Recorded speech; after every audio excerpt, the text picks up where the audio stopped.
Business consultation. Wow. Now, why would somebody pursue a business consultation? Well, that's a very good question. Thanks for asking. I dare say people look for a business consultant when they are lacking vision. They want additional insight, perspective, and to enlarge their vision. And as somebody who has lived in Africa, Asia, Latin America, and Europe, traveled to 90 nations, I do have a global vision.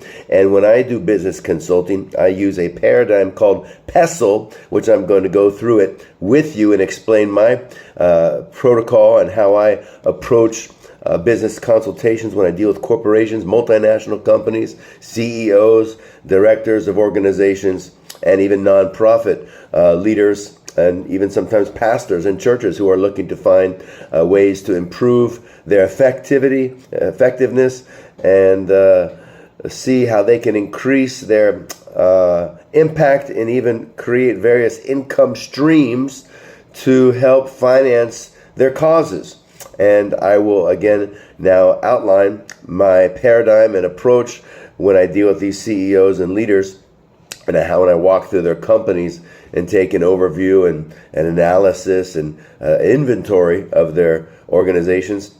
And I think few CEOs presiding over companies consider and conduct this PESTLE approach, because most people are just looking at the bottom line. And when they look at the financials only, this bottom line oftentimes drives people away from their company because the employees don't have wellness, they're not being treated with work-life balance, and there's a lot of things lacking internally, and the motivation is not holistic and pure, and that's something to be concerned about as well. So first and foremost, number one, the political. One thing we learned about President Trump when he was elected, both terms of those 4 terms in office, the minute he was elected, the stock market increased. Why? Well, because the stock market knew after the last Trump presidency in the first term, he is a man of deregulation. And when you deregulate financial markets in the marketplace, companies typically increase financially when those hindrances are removed from their companies. So I look at the political arena, the local, the national, as well as the international political economy, and how that affects companies. I've lived in China, I've lived in India. I understand how the global marketplace works. Apple gets the majority of their supplies from China, and they are going to have a lot of upheaval going forward with their competitors from Asia. That's a whole other story to discuss, but politics has a strong influence in the government and the tariffs and the paradigms of industry and those regulations or the lack thereof, and that can increase competition and frustrate markets and industries and cause them to slow. And then they have other times where those impediments, once removed, can facilitate and accelerate industry and business and economic growth. Beyond the political, we have the economic. I explore and evaluate the different economic streams of income in any given business and company and how it can be further improved, and the effectiveness and the innovation and the different income streams, how they can further be monetized, those assets that any given company does possess, and even their employees, their knowledge, their intellectual property, their patents, their trademarks, their copyrights, how those can be further monetized and utilized to grow their impact and further increase them financially. Then thirdly, I go into the social aspect as it pertains to social media, because a lot of times people are not monetizing the media and further using public relations, both locally in their countries, nationally, and then internationally, to further reach all the consumer base that they could potentially reach had they properly used social media. I've been trained in digital marketing from Google and e-commerce and different platforms in that regard, search engine optimization. So I have a lot of skill and savvy in there, in that realm. And then fourthly, technology. Technology is vitally important. We have artificial intelligence that's now becoming very predominant in the marketplace, and if you don't understand the pros and cons of technology, it can trip you up. It can be a cause for lawsuits, which is another parameter and pillar that I'll be talking about. So technology is important to accelerate innovation. Sometimes we have people who are behind the curve and they don't understand the latest trends in technology, and that can cause their companies to be disrupted and become obsolete and no longer exist, as we see a lot of bookstores going out of business now because books are typically being bought a lot online.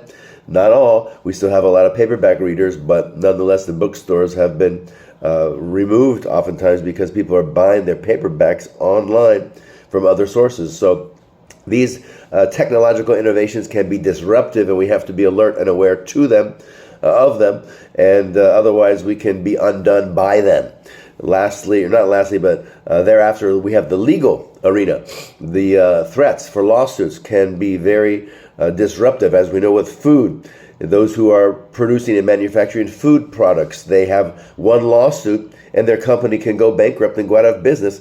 During the pandemic, we had restaurants go out of business because they lost their customers due to the environmental, which is coming hereafter. I'll discuss that. So the legal arena, lawsuits, different exposure to lawsuits, lacking safety for your employees in the workplace. There could be a workman's compensation lawsuit, a class action against the company that could bankrupt them financially and cause them to no longer exist or be profitable. So exploring all the legal ramifications in the workplace, vitally important. Then you have the environment. The environment and health go hand in hand. A lot of people are not being treated well in the workplace. They don't have a safe workplace. They're being exposed to contaminants and different harmful substances, or maybe they've got a toxic work environment in which there's not harmony or social harmony or peace among their colleagues or coworkers, and then that maybe could cause there to be conflict on the workplace, and it eventually could blow up and turn into a lawsuit, or it could cause employees to quit and go work for another company, and thereby a lot of companies lack strong retention because there's a high turnover when employees don't have a good workplace or work environment in which to do their professional expertise and conduct themselves on a daily basis and serve a company. If the company is merely milking the employees and not serving them or doing right by them in the workplace and providing them a wholesome and a holistic and a healthy place to work, work-life balance is important. Employee corporate wellness is important. And when we don't take care of our employees, they get sick, they get grumpy, they leave, they quit, and then we have to replace them, and we have to retrain others who come after them. So that's a whole nother different challenge that many companies are facing because they have not identified where people are becoming disgruntled within their companies, and they have failed to see and discern those impediments to their progress.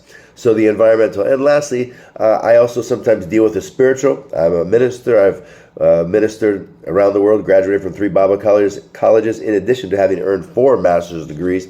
So sometimes if I spiritually or intuitively feel something when speaking to CEOs or directors of companies or organizations, I may speak to them prophetically and in confidence, and also alert them to other things that I foresee or feel while dealing with their companies, because I've also been trained in neurolinguistics programming by Richard Bandler, the founder of NLP, who later Tony Robbins and other people studied and learned from. And NLP and spirituality is vitally important to be able to discern what's going on around us. That's called emotional intelligence in the eyes of some. So the political, the economic, the social media, the technology, the legal, the environmental, and then the spiritual.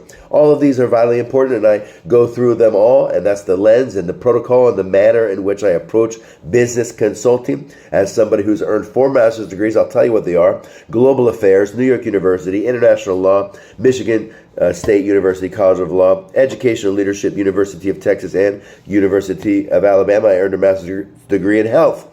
Also, UCLA trained and certified me in university and career counseling. So I've got some additional insight there. And then I'm a master trainer with the Association of Talent Development. I'm not trying to toot my own horn. I'm just trying to tell you the guy who's coming to consult you has a strong foundation upon which to stand. And I can speak with competence and confidence when speaking to you and doing talent development training or consultation to help take your company to the next level, from good to great. You may already be good. That's wonderful. Congratulations. If you want to be great, if you want to exponentially increase your income, your productivity, your workplace harmony, let me know. I'd be happy to come and speak to you, or we can even do a consultation online. So I've been to 90 nations. I've written 100 books. Maybe you just want to buy a resource online. I'm happy to put those resources and links to this video to assist you in that regard as well, my friend. I wish you all the best. If you'd like to schedule a consultation for your business, for your company, if you're an entrepreneur and you have a vision and an idea and you need to outline a strategy, how to get there, how to fulfill it speedily so you don't waste decades of your life struggling, going around in circles and not fully discerning the ramifications and the opportunities and the threats to your company, then you can reach out to me for that assistance as well.